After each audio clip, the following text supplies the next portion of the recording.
벌써 6월 마지막 주일입니다. 다음 주 7월입니다. 가는 세월. 그 누구가 좀 잡아주면 좋을 텐데 세월이 가네요. 나머지 이제 올해 한 해 절반도 잘 버티셨습니다.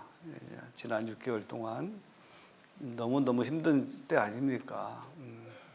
코로나 때의 위기만큼 경제적 위기가 상업자 모든 자영업자들의 그런 삶의 위기가 직면하고 있는 이때 그래도 버티면서 여기까지 앉아왔는데 남은 2026년도 하반기에도 하나님의 은혜 가운데 버티다 보면 길이 옵니다. 온다는데 왜 아멘 안 하십니까? 견디다 보면 그 고난의 시간들이 그 파도가 반드시 지나가게 되어질 줄 믿습니다. 우리가 사는 시대는요 정말 말씀의 홍수 시대입니다. 말씀이 부족하지 않습니다. 저보다 훌륭하신 목사님들의 그 설교가 사실은 여러분들의 작은 핸드폰 속에 언제 어느 때든지 누르면 그 소리를 들을 수 있고 그 화면을 볼 수도 있습니다. 세계 나라의 유명한 외국 목사님들의 설교도 즉시 번역이 되어져서 자막으로 우리가 듣고 볼 수 있을 정도니까요. 그리고 유명한 그 연예인들의 그 간증과 그리고 신학자들의 성경 해석 이거 여러분 핸드폰 안에 그 안에서 다 볼 수 있지 않습니까? 근데 참 이상한 것은 뭐냐면 손 안에 말씀이 넉넉하게 있는데 근데 우리의 마음은 점점 냉랭해지고 있어요.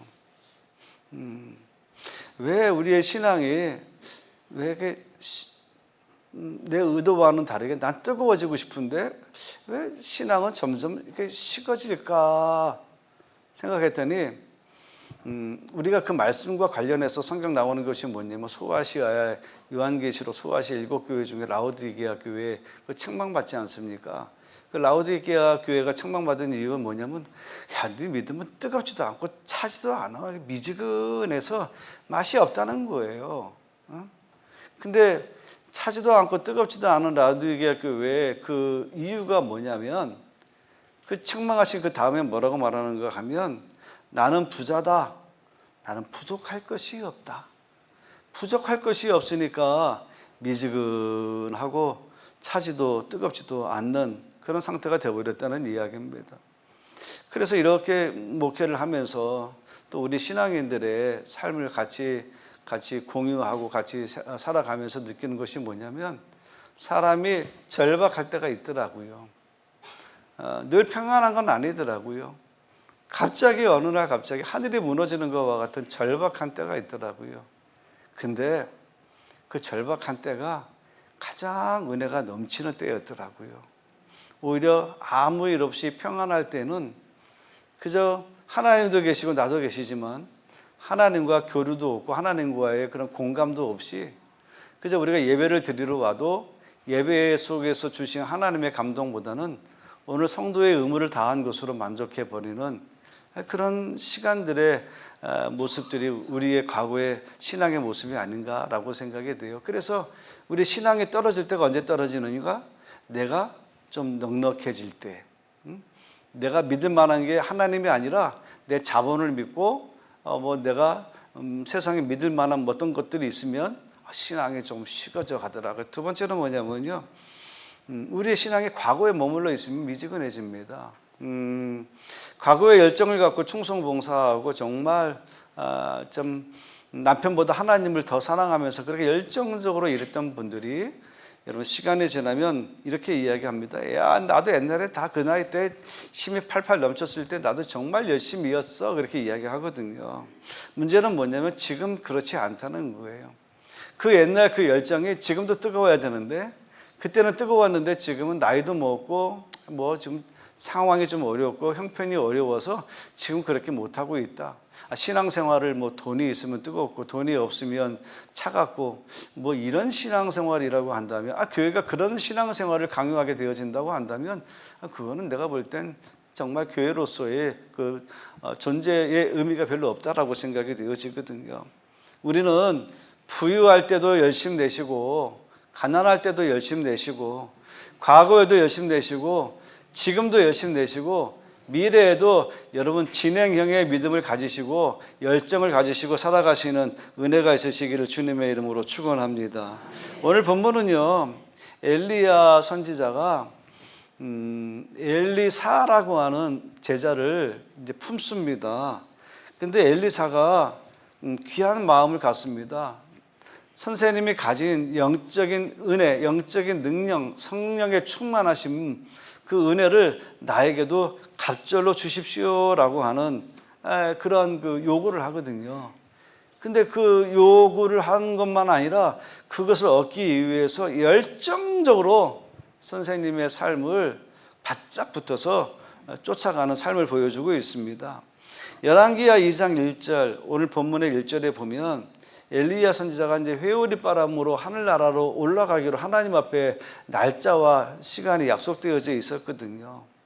근데 이제 엘리야가 이제 하나님 부르심의 마지막 그 길을 가는 여정이 길갈에서부터 시작해서 베델, 그리고 여리고, 그리고 요단강 건너편에서 이제 하늘로 올라갑니다.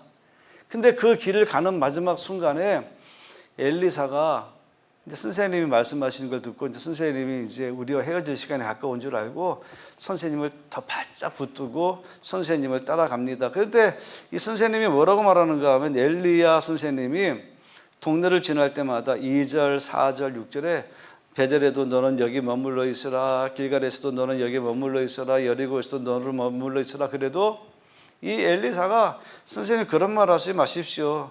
하나님께 그리고 당신의 이름, 당신의 영혼이 살아있음을 두고 내가 맹세하는데 나는 절대로 선생님을 떠나지 않겠다.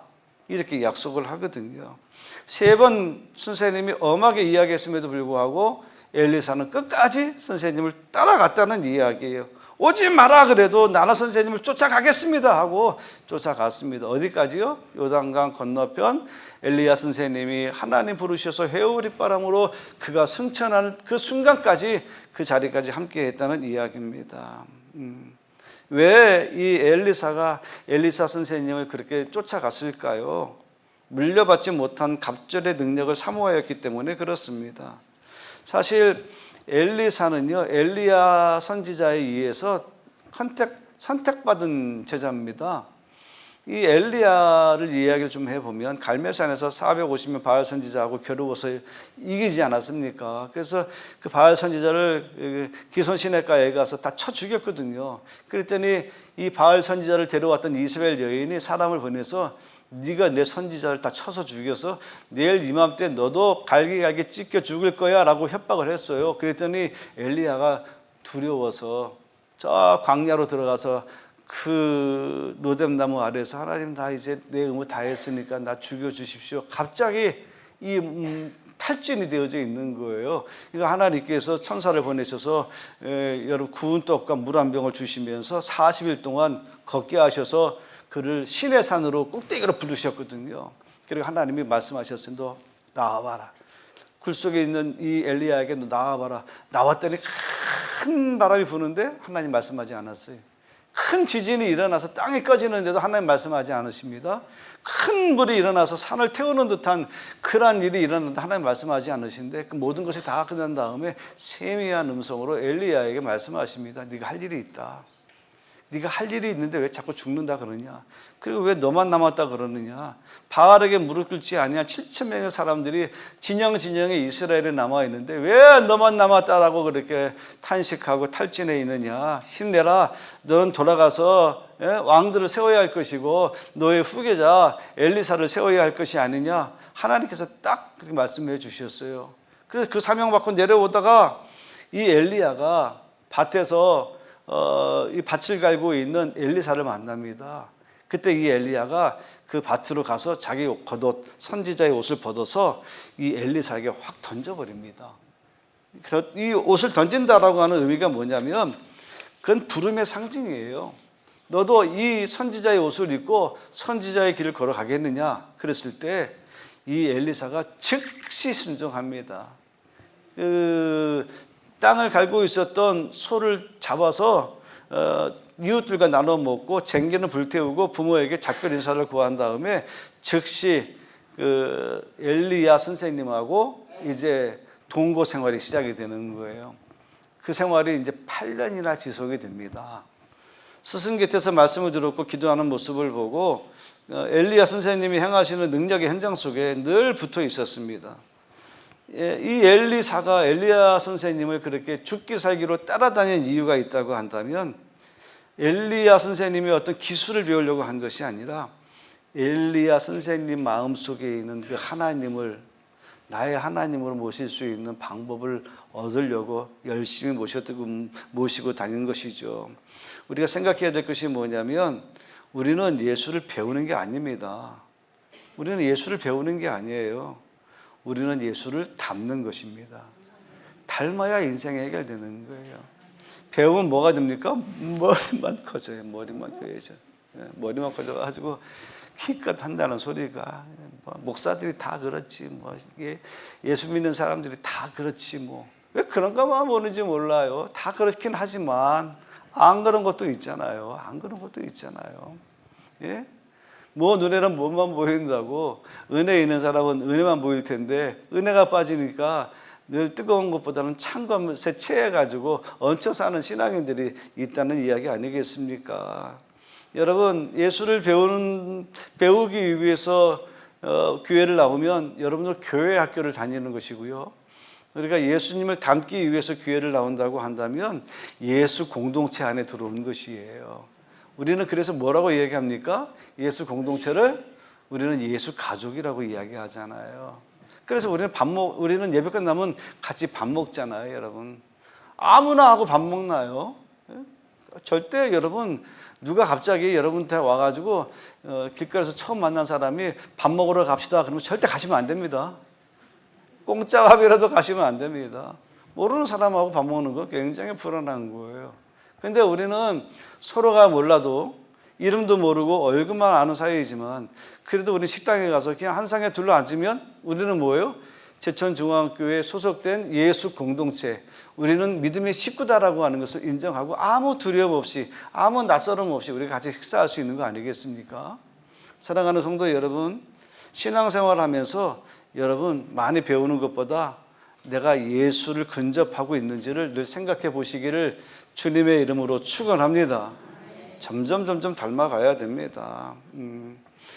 성경은 엘리사가 엘리야 선생님을 닮으려고 했던 것처럼 여러분 그 비슷한 사람들이 신약에는 디모데가 있고요. 구약에는 여호수아가 있습니다. 여호수아는 모세의 시종, 수종을 듣는 사람이라 그랬어요. 그런데 그런 그 신분에도 불구하고 모세가 하나님을 만나는 자리에는요. 여호수아가 늘 따라갔다는 이야기예요. 모세가 시내산에서 십계명을 받을 때 그 근처까지 따라갔던 사람이 유일하게 여호수아입니다. 그리고 출애굽기 33장에 보면 회막 안에서 모세가 하나님과 대화를 합니다. 성전 안에서 모세가 하나님과 대화하는 장면이 나와요. 그때 여호수아가 곁에 있었더라 그랬어요. 예. 그러니까 여호수아는 모세를 곁을 지켰던 이유가 뭐냐면 선생님의 능력이 어디서 나오나 그걸 봤더니 누굽니까? 그 안에 하나님의 영이 내 안에 들어오는 것을 보게 된 거죠. 우리 모세 선생님이나 엘리야 선생님은 마술사가 아니잖아요.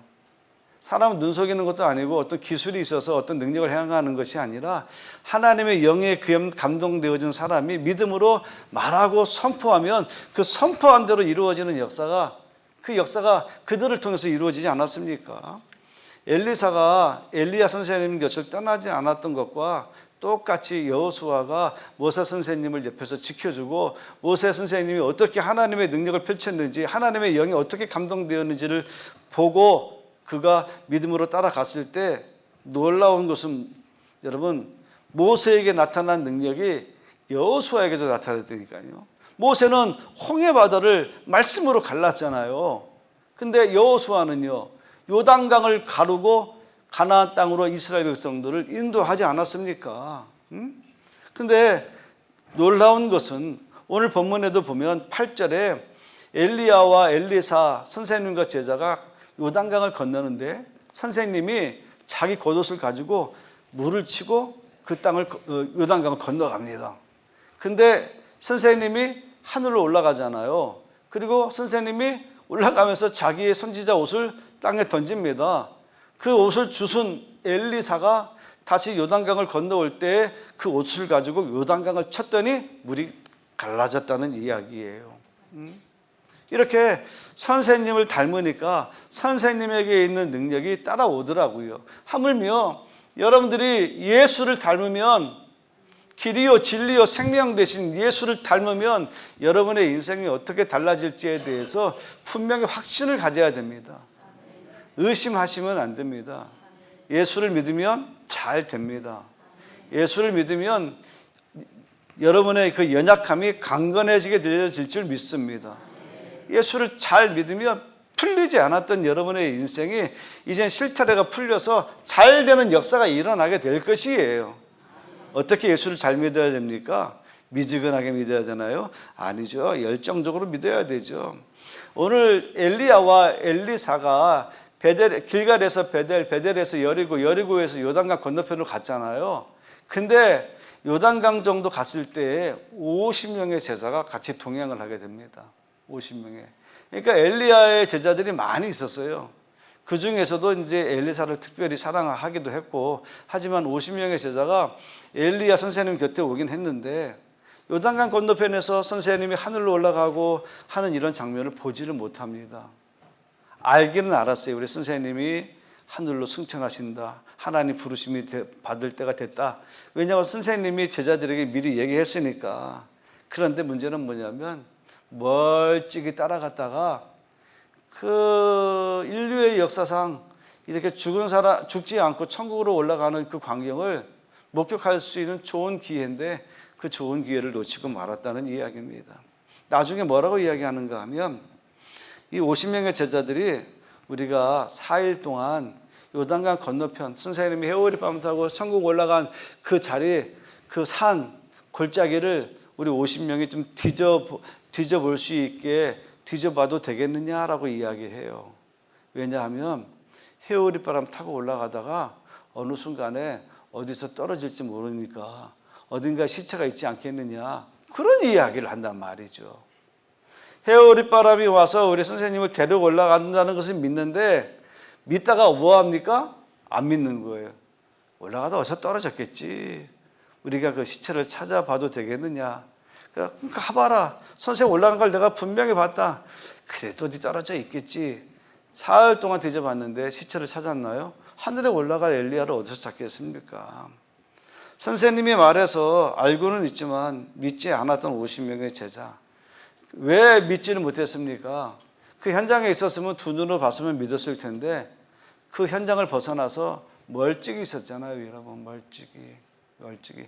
옛날에 부흥사 목사님들이 맨날 부흥회 시작하면 뭐라고 이야기했습니까? 부흥회 시작할 때 자리 정렬합시다. 앞자리는 금자리, 중간 자리는 은자리, 맨 뒷자리는 무슨 자리요? 에이, 동은 무슨 동이에요? 똥자리라 그러지. 맨날. 그래서 앞자리로 오라고. 예? 목사의 침을 맞는 사람이 은혜 받는 자리라고 하면서 부흥 강사님들이 그렇게 은혜 받는 자리를 앞자리로 계속했어요. 물론 앞자리에 있든 뒷자리에 있든 구석에 앉아 있든 어디 있든 자리는 중요하지 않아요. 어디에 있든지 내 편한 데 앉으시는데 여러분, 오늘도 하나님 주여 내가 은혜 받기를 원합니다. 내가 정말 은혜 받지 못하면 나 절대로 오늘 성전 떠나지 않겠습니다. 이런 결단과 각오를 가지고 여러분 예배에 참여하신다고 한다면 하나님께서 생각지도 못했던 마음의 뜨거움을 주실 줄 믿습니다.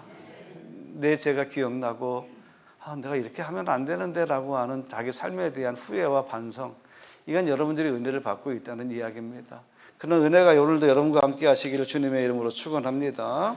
아는 것과 믿음의 차이는 분명히 있어요. 믿는 건 차이가 있죠. 그래서 부활하신 예수님이 도마에게 이런 얘기를 하잖아요. 야, 너는 말이야, 너는 보고 믿어. 보지 않고 믿는 믿음이 복돼. 이렇게 이야기하고 있거든요.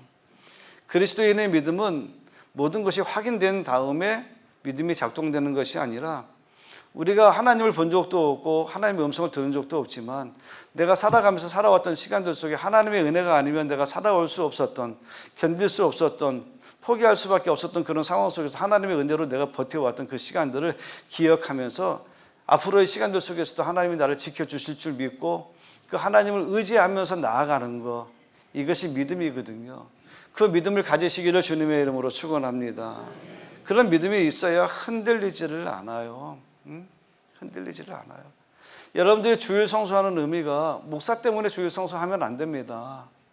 여러분들이 주일 성수하는 것이 내가 직분의 체면 때문에 주일 성수하시면 안 됩니다. 우리가 주일 성수하는 의미는 나를 위해서 십자가에 죽으신 예수 그리스도의 은혜의 감동이 내가 아주 작은 부분이라도 이 날은 주님께서 내가 너를 만나 주시겠다라고 약속을 잡은 날, 약속 장소에 사모하는 마음으로 한 주일 동안 바빴지만 내가 정말로 사랑하고 존경하는 예수님을 만나기로 약속한 만남의 장소에 나오는 그 즐거움으로 나오셔야 되는 겁니다. 목사가 그냥 집사님 좀 나오세요, 안 나오시면 안 됩니다. 하다못해 저는 옛날에 그런 얘기를 했습니다. 하도 안 나오니까 또 장로님들은 왜 안 나오냐고 따지고, 그래서 내가 그런 얘기를 했어요. 제발 좀 나 체면 보고 좀 나오세요.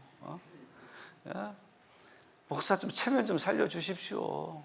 집사님 권사님 안 나오니까 사람들이 다 잡지 않습니까? 좀 나와요. 내가 왜 집사님 권사님 자꾸 빠져서 내가 왜 이렇게 사람들 앞에 내가 이렇게 안 좋은 소리를 들어야 됩니까? 제발 좀 나오세요. 그러니까 목회를 틀려 먹은 거죠. 목회를 내가 누구 때문에 목회한 거죠. 그래서 성도들 그렇게 가르친 거예요. 당신은 내 체면 때문에 나와줘. 나 오늘 나왔어요, 목사님. 잘했죠? 그걸 나한테 왜 물어요? 내가 그렇게 가르친 거예요. 내가 그렇게 성도를 그렇게 가르쳤다니까요. 그렇게 해서 채워진 교회 자리가 하나님 보실 때에는, 내가 볼 땐 사람들에는 가득 채워 있는 것 같아도 하나님 보실 때는 그 예배당은 텅 빈 자리일 수밖에 없어요. 누구 때문에가 아니에요. 나 때문에라도 여러분, 주일은 하나님과 약속한 날입니다. 이 날을 사모하시면서 세상은 하나님 앞으로 나오는 여러분들을, 악한 마귀 사단의 영들은 여러 가지로 여러분들을 해방할 거예요. 아프게도 할 것이고, 아주 성도와 성도 관계를 불편하게 만들어서 가고 싶지 않은 마음도 만들 것이고, 또 오늘은 이상하게 아침에 일어나는데 가면 안 될 것 같은 불안한 마음도, 이런 마음들을 사단이 심어 놓는다는 말씀이죠. 이렇게 말씀하십시오. 사단아, 물러가라. 내가 하나님 앞에 예배를 드리러 가는데 이 예배를 막는 약한 마귀 사단의 영들은 예수의 이름으로 물러날지어다. 예수를 만나면 행복합니다. 예수를 만나면 여러분의 소원이 이루어집니다. 왠지 아십니까? 태초에 하나님께서 천지를 창조하시니라. 천지를 창조하신 하나님께서 여러분 소원 하나 못 들어주시겠습니까? 못 들어주실 하나님이라고 한다면 죽은 하나님입니까? 살아서 역사하시는 하나님인데, 하나님을 믿으시기를 주님의 이름으로 축원합니다. 여러분 생각해 보세요. 야곱이 야복강 나루토에서 그 천사와 씨름하지 않습니까? 천사가 이제 갈 시간이 됐는데 안 놔주니까 야곱의 허리뼈를 부러뜨려 가지고 절름발이 만들었잖아요. 그래도 손 놔주지 않았어요. 그랬더니 그 사모하는 열정을 보고 네 이름이 뭐냐? 야곱입니다. 그 이름 집어치워라. 그 이름 부끄러운 이름 아니냐? 속이는 자, 형 발꿈치를 잡고 태어난 자, 이 부끄러운 이름 말고 하나님과 겨루어 이겼다. 이스라엘이라고 하는 이름을 내가 주겠다. 이제 이스라엘이라고 이름을 불러라. 새 이름을 받았잖아요, 여러분. 놓지 않았어요. 뭐라고? 당신이 나를 복주지 않으면 난 절대로 이 손을 놓지 않겠습니다. 이런 열정이 있었기 때문에 그렇습니다. 여러분, 야곱이 이런 열정이 있었던 것처럼 엘리사는 선생님이 하나님으로 부름받는 그 시간이 임박한 것을 알고 나에게 갑절의 영감을 주시기 전에는, 갑절의 성령의 충만함을 주시기 전에는 선생님 곁을 떠나지 않겠습니다 라고 붙들고 살았던 것이죠. 그 은혜가 있으시기를 주님의 이름으로 축원합니다. 요단강을 건너갔잖아요. 길갈에서 베델, 베델에서 여리고, 계속 너 여기 있으라 그랬는데 계속 쫓아갔잖아요. 요단강 건너는데 선생님이 외투를 벗어서 요단강을 쳐서 육지처럼 건너갔잖아요. 신기하잖아요. 근데 건너간 다음에 엘리야가 엘리사에게 이렇게 이야기합니다. 열심히 쫓아왔던 엘리사에게 이런 얘기를 해요. 자막 한번 볼까요? 제가 번역본을 갖고 왔는데 함께 같이 보겠습니다. 시작. 요단강을 건넌 뒤에 엘리야가 엘리사에게 말했습니다. 여호와께서 나를 데려가시기 전에 내가 너에게 무엇을 하여 주기를 원하느냐? 엘리사가 말했습니다. 선생님의 영적인 능력에 2배나 나에게 주십시오.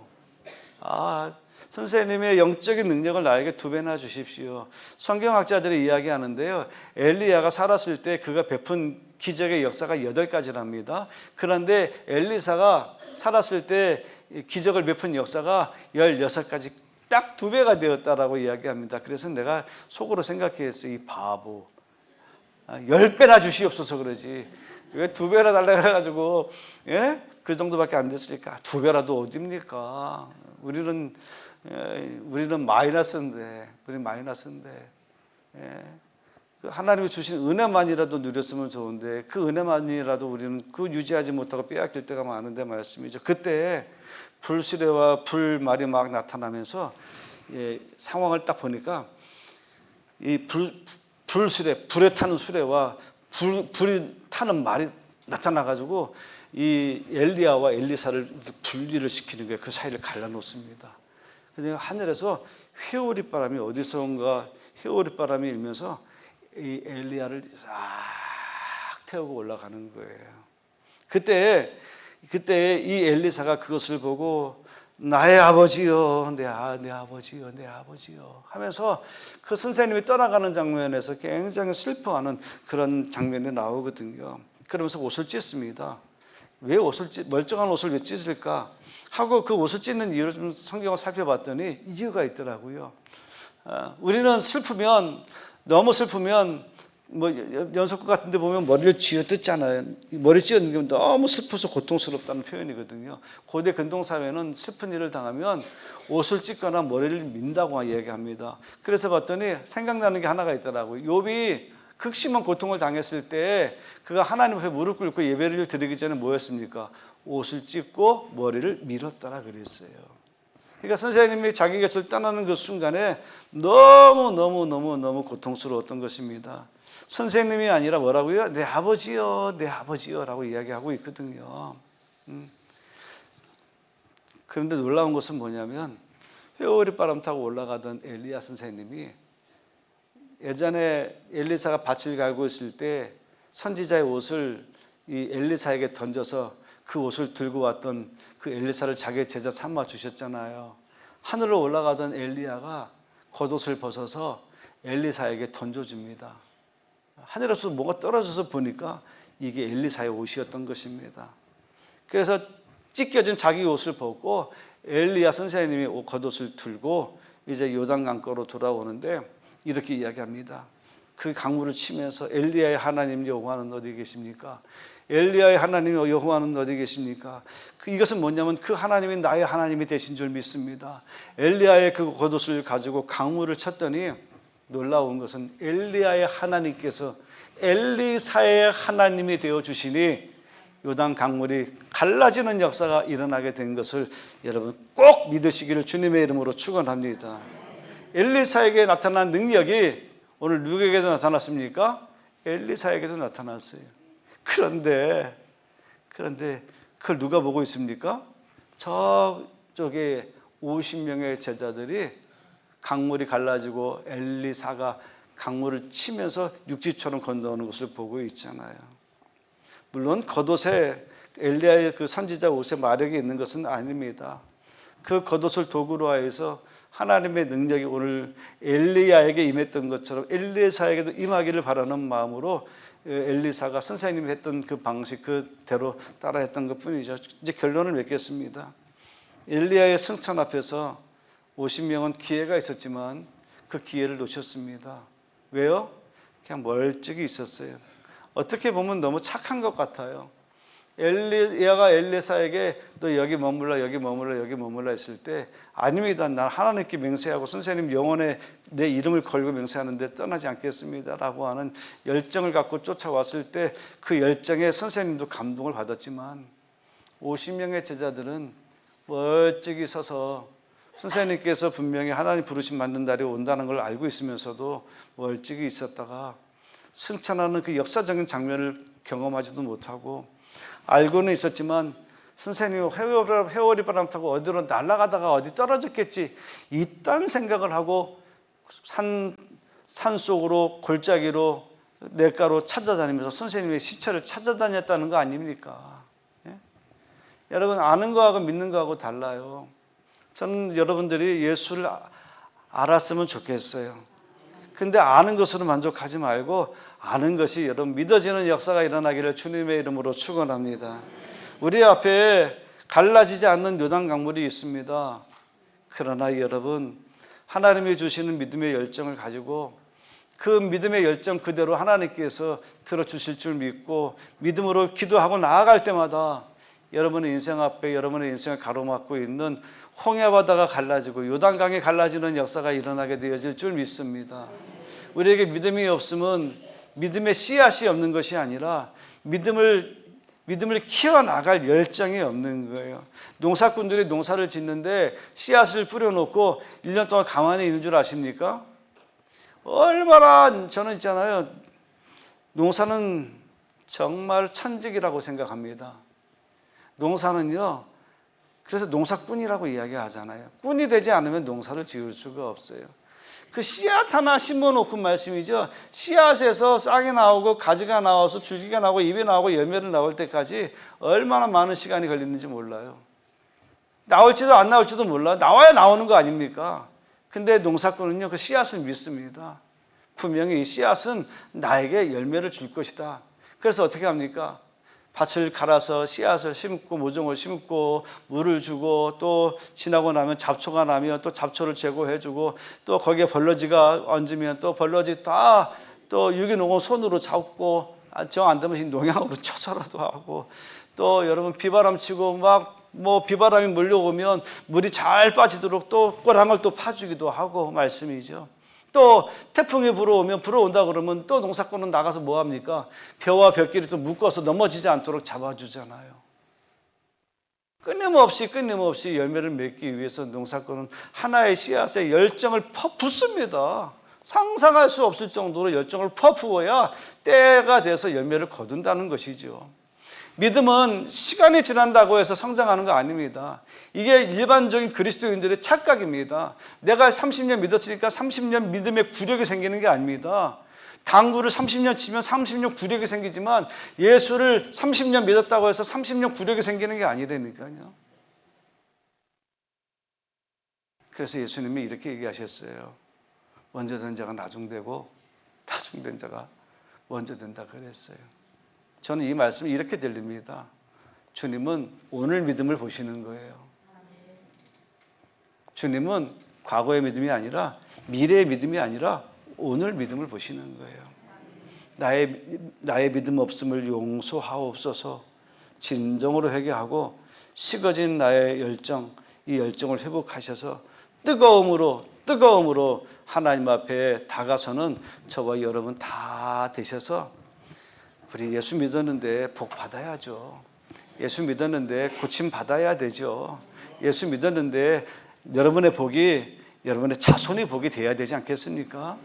그런 복으로 흘러넘치는 저와 여러분 되시기를 주님의 이름으로 축원합니다.